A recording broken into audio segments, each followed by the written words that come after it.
This episode is brought to you by Progressive Insurance. Fiscally responsible, financial geniuses, monetary magicians. These are things people say about drivers who switch their car insurance to Progressive and save hundreds. Visit Progressive.com to see if you could save. Progressive Casualty Insurance Company and Affiliates. Potential savings will vary, not available in all states or situations. It's The Other Side of Midnight with Frank Morano. Well, there's no sense sleeping when there are really compelling late-night radio hosts like James Flippin on the air. James Flippin is, I think, working 6 or 7 days a week. When I met him, he was a news anchor. Now, then he started out in basically being the sparring partner of Anthony Weiner. Not only is he still sparring, albeit not with Anthony Weiner, he's filling in for people. And now, because I'm not able to be on the air in New York, he is doing at least 2 hours of my old time slot on WABC in New York, where he is getting absolutely rave reviews. Very, very pleased to welcome to the program the host of the Flip Flop, the one and only James Flippin. Hello, James. Hey, what's up, Frank? It's good to be back on the other side of midnight. How's things going doing this overnight show? Everything's pretty good. I mean, other than I have no idea if, believe it or not, we may have some. We've already established that we're both Mets fans, right? And I think we may have something else in common, as a matter of fact. Not that exciting, not the kind of thing that a invigorating late night radio host would want to get into. But I went to the dermatologist yesterday, thinking that I was dealing with this eczema that I kind of sometimes deal with, and the doctor said, "Actually, I think it might be psoriasis." I'm very surprised at this because usually, if you have psoriasis, you get your first outbreak of psoriasis between the ages of 11 and 26. Oh, wow. Okay. Well, but I mean, they took a biopsy. So we'll have a tease, and we'll know sometime later when they look at it under the microscope what it really is. Where did you find this dermatologist? It's a dermatology group that I once attended. The doctor that was there is no longer there. He doesn't come into New Jersey anymore, only New York. But it's the same group. Was it an actual doctor that examined you or a physician's assistant? Actual doctor. Actual doctor. Yeah. Okay. Why? You seem shocked. Well, because that's how it is now. You can make an appointment for a dermatologist. You get examined by a PA or something. I guess that's fair. There's a very good dermatologist. I'll write down his name for you. Okay. In Manhattan that Curtis turned me on to years ago. And Curtis built this guy up so much. He said, this doctor does all sorts of things. He does experimental treatments that other doctors don't do. He writes, and really such a good doctor. And like a lot of doctors of his quality, doesn't take any insurance except Medicare, I think he takes. Okay. But he tries to work with you. He'll give you samples of medication and everything. But you got to go to that guy. Okay. Right? I'll write his name down. If you go to that guy and he tells you have psoriasis, then you have psoriasis. All right. So I guess maybe I'll need a second opinion. He's the authority. No doubt about it. No doubt about it. And but you really only need to see him once because he tells you what you have and what you need to take. And then you could go to a cheap doctor that takes your insurance. Okay. That's good. That's good to know. He's really good. That could be an effective way. But yeah, really, other than that kind of thing, everything's good. I mean, I'm enjoying the opportunity. Look, everything in some way kind of comes back to politics, or it could, but I'm trying my best to avoid really flexing super political on the overnight, which I know is always kind of a challenge in a way, but in some ways I'm enjoying the ability to get into these other types of stories. Like last night we talked a lot, or just a couple hours ago, hour ago, did these text messages that came out with Pete Hegseth and Mike Waltz and the reporter from The Atlantic, and I'm trying to analyze all the different angles of it, right? Like, was this just simply an accidental text? Was it an accidental text sent on purpose from Larry David? Was it something that was maybe an attempt to kind of smoke out some potential leak elements within the White House? And then, you talk about stuff like going overseas with Ireland and a guy like Conor McGregor wanting to run for president over there, but so much of that international news that I never really get the chance to get into, and you kind of have the opportunity and the latitude to do that on the overnight. No, that is for sure, and that's one of the many things that's great about overnight radio.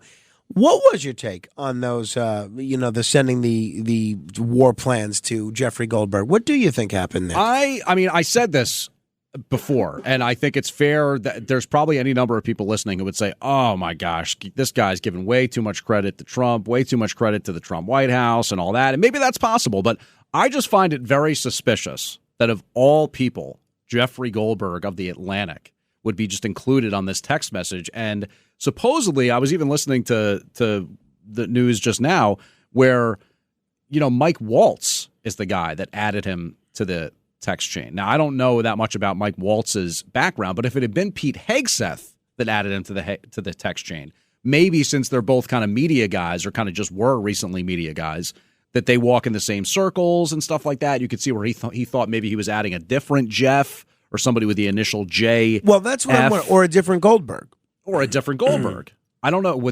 Is there somebody in the White House's orbit that's a Goldberg? I'm not sure about that. I don't know. I mean, there's got to be somebody. But I guess that raises the first question is, why are you communicating these sort of plans on Signal rather than a more secure channel where you can't just accidentally type someone's name and get them included on your thread? That's fair. And I think that if, in fact, that's what happened, then it really begs the question of, do we need to have a serious examination of what the White House's strategy or policy is when it comes to this electronic communication, for sure.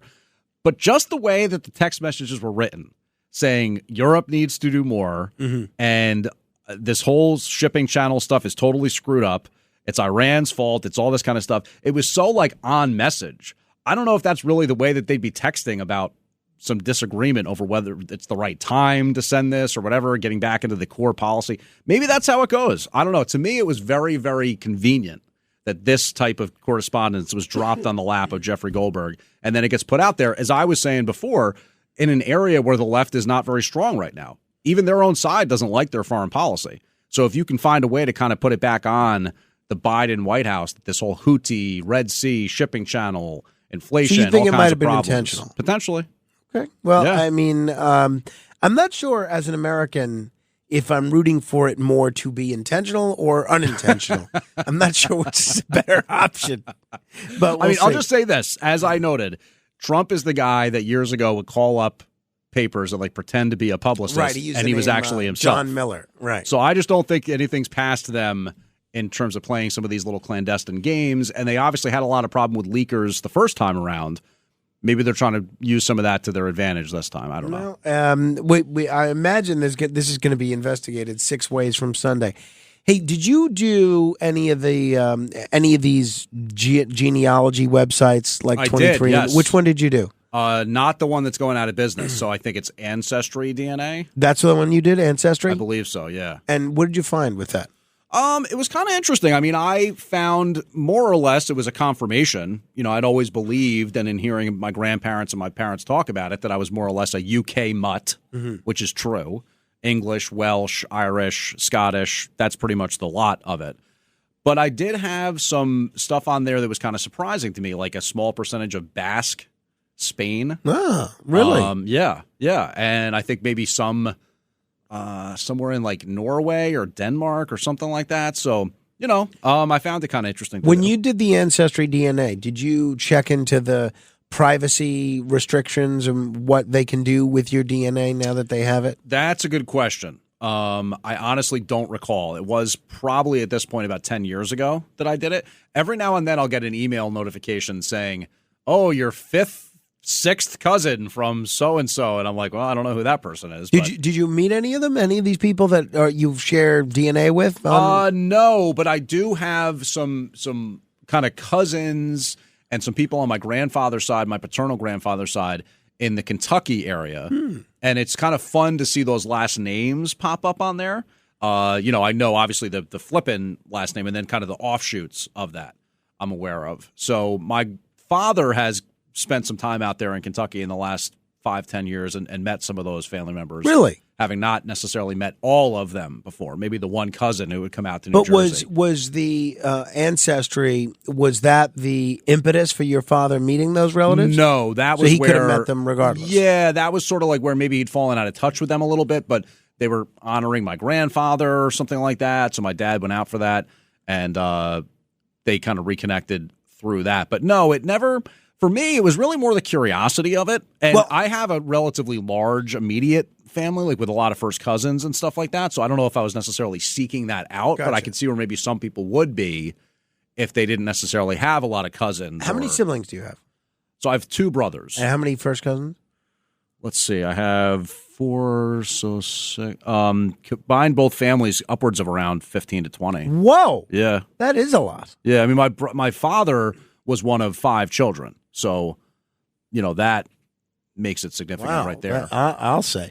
30 minutes after the hour, this is The Other Side of Midnight. Because with 23andMe going bankrupt now, they have over 15 million customers that have submitted their DNA. And it's raising a lot of questions about what's going to become of their personal health data. Yeah. And this is exactly one of the many things that I was always fearful of, and why I never handed my DNA over to one of these companies. Well, I think you're probably wise in doing that. Definitely had more foresight than kind of I did there, because I think all that stuff with privacy, once you give it away, it's kind of done now, right? Yeah, like I never really protected it that much in the digital sense.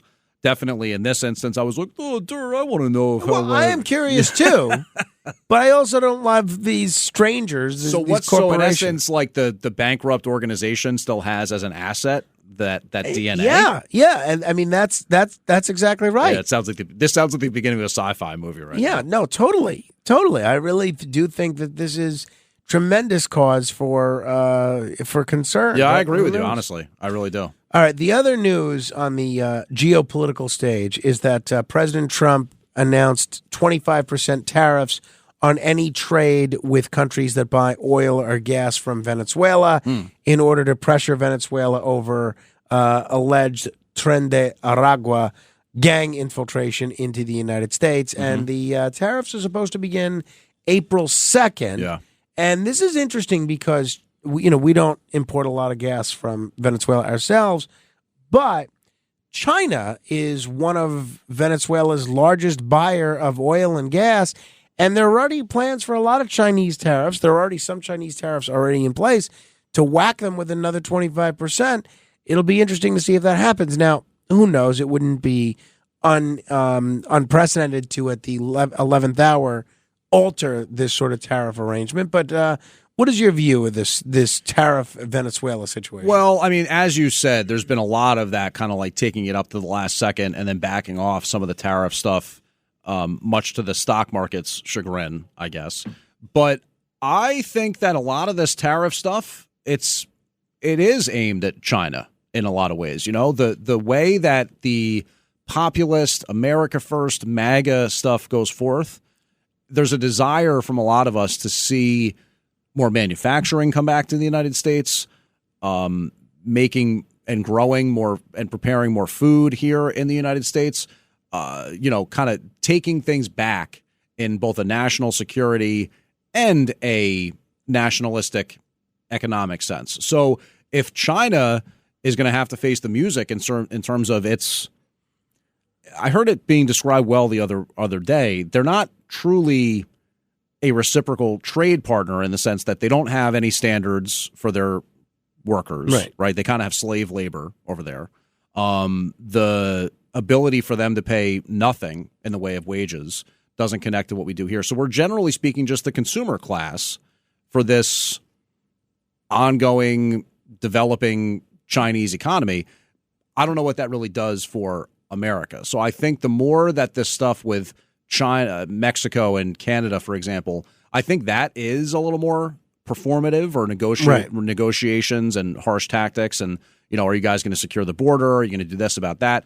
Maybe, as you noted, with Venezuela, some pressure because of the Tren de Aragua. But with China, I don't know. I mean, I think that it really is a trade war to an extent, and they started it in many ways. Yeah. So it'll be interesting to see where that goes. What else did you talk about this morning? I also, this is kind of something you may be interested in commenting on. I did a little sports synergy, as I like to call it, because I saw an interview where Andrew Miller, who used to play for the Yankees, was commenting on the concept of a salary cap for Major League Baseball. And, he's a member of the Players Union now. And I more or less just said, look, I love baseball so much. I think it's the best sport by far. And it's an American, something I cherish as an American in many ways.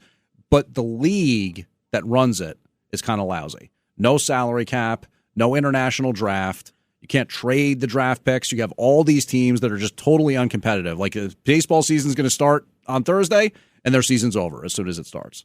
And that's like the Miami Marlins. It's the Pittsburgh Pirates. Isn't the luxury tax supposed to rectify that a little bit? Now, it doesn't. I know the Dodgers and Yankees, they just pay the luxury tax. Well, you know what the problem is with it is that you're making a good point about the luxury tax, and it's certainly something that teams have to try and navigate, and I think it puts some pressure on their spending. But what it doesn't do, and what a salary cap does, is it instills a floor. So that's where the Oakland Athletics, soon to be Las Vegas, right? The Miami Marlins, the Kansas City Royals, they have to spend $60 million per year. So it raises the competitiveness just by the other teams having to actually spend some money. It's like NATO. Everybody's got to put in 2%. Exactly, at least it's supposed to. Exactly. Yeah. See, you're connecting it back to the geopolitical politics. Yeah. Now. So I've talked about that before in that I do feel bad, and we're on in a lot of these markets, Minneapolis, for instance, and others where you have, one fan even called in one time, and he said that these small market teams are almost kind of filling a niche of not quite a farm team, but not quite a major league team. 100%. And I thought that was a pretty apt description. Yeah, they're like the green and white knight at medieval times. You know what I mean? Like, they're never actually going to go home with the damsel in distress or the little rose and the championship, but they're there. You know what I mean? And they serve a role. They're on the schedule. So, yeah, I mean, and it just doesn't have to be like that. Like, football learned that a long time ago, putting the salary cap. And as I said, every team can kind of squint and convince themselves at the beginning, maybe we can make the playoffs. Baseball hasn't had that in a long time. It would be great for the sport. They try all this other stuff. The two teams in recent years that were able to do well, that didn't spend a lot of money, were Tampa Bay a couple of years ago. They and I think it was Baltimore, right? Didn't they do well? Well, Baltimore, and I guess in some ways the Rays are an interesting one, and they are an anomaly, and they have their own just like stunning financial issues that are kind of in and of themselves. But the thing with Baltimore is they're running up against it now because they had to let all these guys walk because they don't necessarily have the ability to sign them to the long-term contracts. But they're trying to build up through their farm system. That is the answer. That is the key. You got to have a great minor leagues. But it's still just not even comparable when you look at the gap between what the Dodgers pay and what the Marlins pay. The gap is $325 million. Well, that is interesting. Speaking of athletes and the nexus with politics, you mentioned Conor McGregor's bid for president of Ireland. How is that looking for him, based on what you can tell? Well, I mean, one of the things that came out was the Gardaí, the police there, charged him with inciting a riot back in 2023. There was some, I believe it was a migrant in Ireland who had stabbed somebody or stabbed multiple people. And then there was an uprising, a riot in response to that. And I don't know if the claim is that McGregor kind of fanned the flames on social media or something like that, but he's being charged. And he also was recently found liable for a rape case over there. So he's got a lot of baggage. I don't really know enough about the political prospects of him to say whether or not he really has a chance. But there's definitely a lot of people who are saying, oh, just like Trump, he's getting prosecuted only because he's running for office. My cat Freddie loves to be brushed and cuddled. But stirring up his cat allergens meant sneezing and itchy eyes. Then I found Purina One Live Clear. It's cat food that reduced the major allergen and my suffering in as little as 21 days. Now, we feel closer than ever. If you have issues with cat allergens, you really need to try Purina One Live Clear. Try new Purina One Live Clear today. Purina One, a difference from day one. Hi, I'm Cyndi Lauper.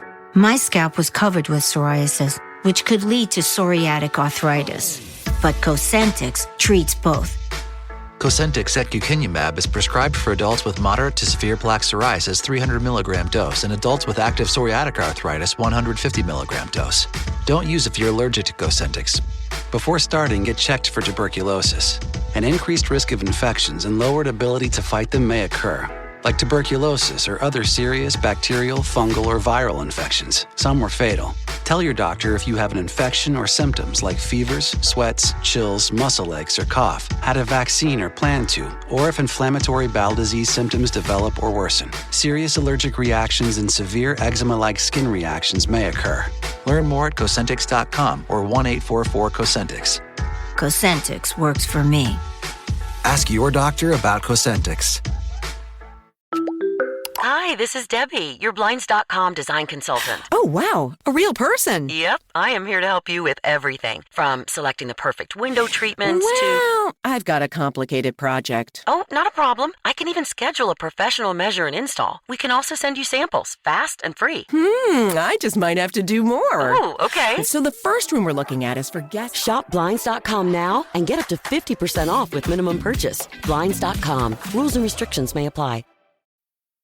Your snacking routine can get a little dull. Time for an Oikos remix.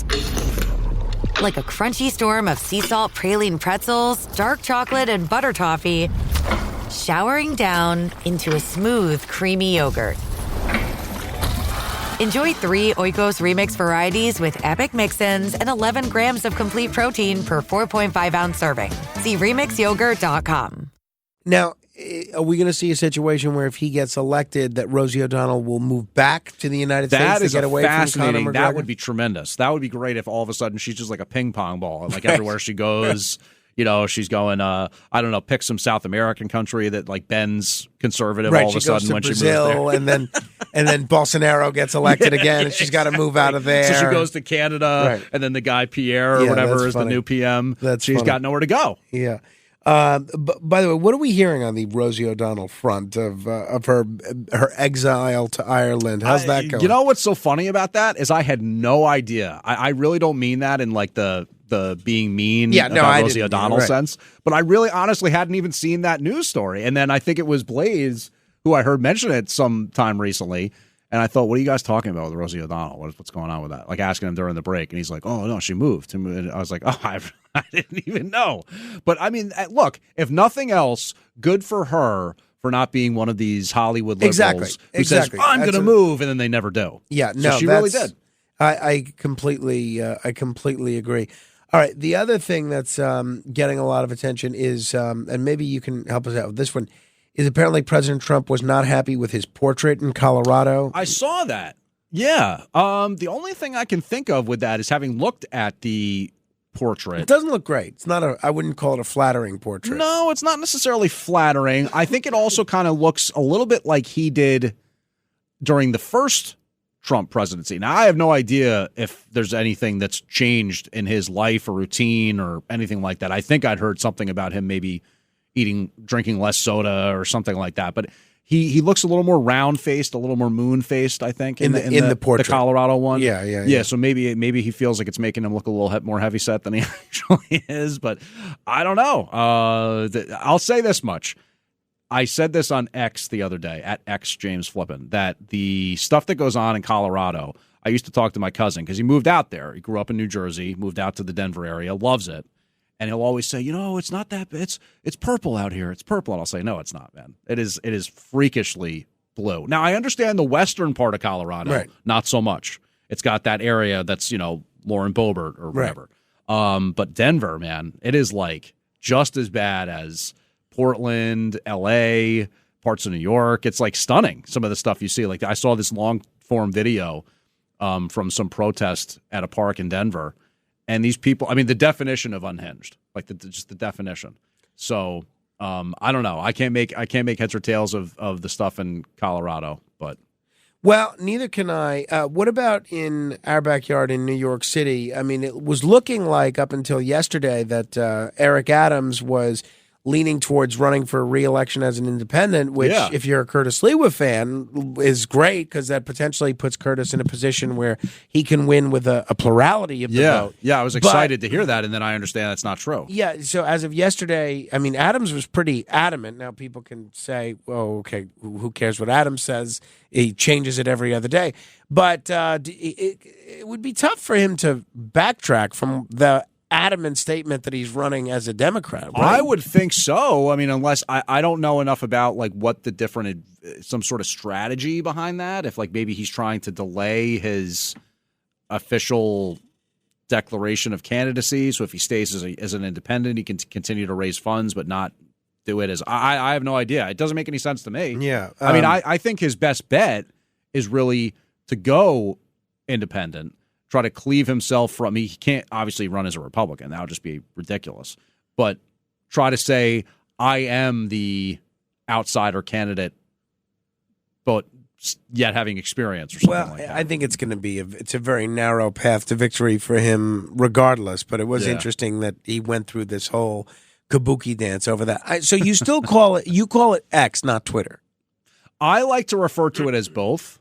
I like to say. But I, generally speaking, do lean in. I'll tell you why. Because for the longest time, I didn't. I was always part of one of those people like, I'm always calling it Twitter. Right. That's what I am. Right. Yeah. But I feel as though it's distinct enough in its version. You had Twitter under Jack Dorsey and in its infancy, and it was kind of more just another one of those Silicon Valley tech giant things. And since being taken over by Elon Musk, it's definitely like kind of the de facto right-wing social media. So, I mean, I understand people on both sides use it, and it's used for different reasons. But I just kind of, I don't know. To me, I think there's something worthwhile in being distinct about saying, no, this is the X era for this particular social media platform. And I mean, clearly, the fact that you put X in your handle itself, I mean, that's something. I also can't get James Flippin. I don't know who this guy is in Texas that I don't think ever tweeted from it. Yeah, I tagged him by accident when I was trying to tag you, and then I said, well, wait a minute, no. That guy's not active at all. Let me tag the real James Flippin. I did actually give some thought. It's fascinating you flag the X at the front of it because that's definitely not like some sort of statement. Like, yeah, I really want it to be X, and I'm letting you know. It's just that for the longest time, I had like some other weird thing, maybe a 1 in there or something, and I said, I don't necessarily like that as much. So I went with the X James Flippin. All right. Well, whatever works for you. What are you doing for the rest of the day now? What's the rest of your day look like? So I will head back to the good old Garden State, kind of settle in. I may cut up a social media. No, I don't think I have any video stuff that I need to do. It's always in the promotional game, as you know well.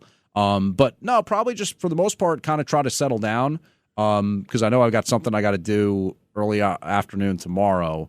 So I'd rather try to fall asleep fast if possible. No, that is understandable. Oh, before I let you go, we were talking off air about a fella that called me the other day and was asking because you mentioned, that you're married to a man, which presumably means you're gay. Mm-hmm. And this fella called me and asked about, when the radio business changed to make it so that people didn't have any qualms about saying that. Yeah. And I thought it was an interesting question. And, I didn't really have a good answer. I'm sure this is something that you've thought about. I thought you had a good answer. Well, first of all, I'll just quickly recap because, I don't know if you remember, you said 2009 when Obama officially kind of changed his stance because even up until then it was sort of like anathema for a Democratic presidential candidate to do that. And then the Dobbs decision, which kind of made it so that gay marriage was more or less a thing. I agree with both of those. I think if you really had to put like dates on the calendar, that would be it. But I also think, because we're close in age, that we kind of grew up with it being part of the cultural lexicon in the 90s. You know what I mean? Like it wasn't like just something you kind of knew about but only snickered about or joked about. It was like, oh no, there actually are real people who are gay or lesbian or whatever. So that sort of understanding and exposure at a young age, I think, changes you. And then also, most of us are the parents of people who grew up in the 60s and kind of had their or perspective. The children. We're the children of people who grew up in the 60s and came of age in the 60s and went through all that kind of stuff and said, it's largely live and let live as long as nobody's bothering anybody else. Do you have any insight into this podcast music situation? Do you know anything about that? Yeah, I do, as a matter of fact. I actually had a little royal fanfare thing that I played. So what I did on our show yesterday, today, was use some royalty-free music. And then at certain points, so I'd ask why do Tony, you have access to that, but Matt Blaze doesn't have access royalty-free music? Yeah, do we have royalty-free music? No, we don't have it. And Matt is very, very adamant that we don't have it. I see. I see. Yeah. He's gesticulating wildly. Yeah. No, well, I mean, I just went to a website that does I it. see. Right. We have some at the station that is officially part of the catalog. Gotcha. But that's not what I was pulling this from. Gotcha. All I right. went So to a website that, in essence, advertises itself as, royalty free for various projects. So I figured that's not going to run afoul of Spotify's AI. I see. So that's what it is. It's a Spotify AI thing looking for music. And so that's the reason for this. Because it's a different license that you have to have a different level of license to be able to put something out on the digital side and potentially be making any money off of it. Gotcha. We have one for broadcast air, but not for digital. So yeah, I think in essence, there's just in the same way that YouTube has a really aggressive program with that. If you try to make yourself a YouTube video, but you use Metallica on it, it's going to get flagged. Yeah, it gets flagged. That has happened to me actually. You being of UK derivation, you'll be up on this. If you're a resident of the UK and you're opposed to the monarchy, and I guess by extension royalty, you know what they call you in the UK? I guess obviously not a royalist. Right. And they call you also starts with R. A Republican. Oh, right? No they kidding. Call you a Okay. Republican. Interesting. I didn't know that. Yeah, so, I mean, unless I'm totally No, making that this sounds up. right. But, so I think maybe instead of calling it royalty-free music, and maybe this would assuage Matt Blaze a little bit, we could call it Republican music. I love that. Right? I really like There you go. Right? Especially you as a UK guy can get away with that. Exactly. And it's sort of a double entendre. Exactly. Yeah, exactly. good, Well, good. James, I always enjoy catching up with you. As well, I Frank? appreciate the fact that I'm making you stay a little later to do this. No, but it's absolutely a worthwhile reason. Well, you keep up the great work. Thank it's you. Always a treat, and I'm glad you're And doing. you continue to do doing well so there out there on the trail. Thank you. We're working hard. That's what we want to hear. Thank you, James Flippin.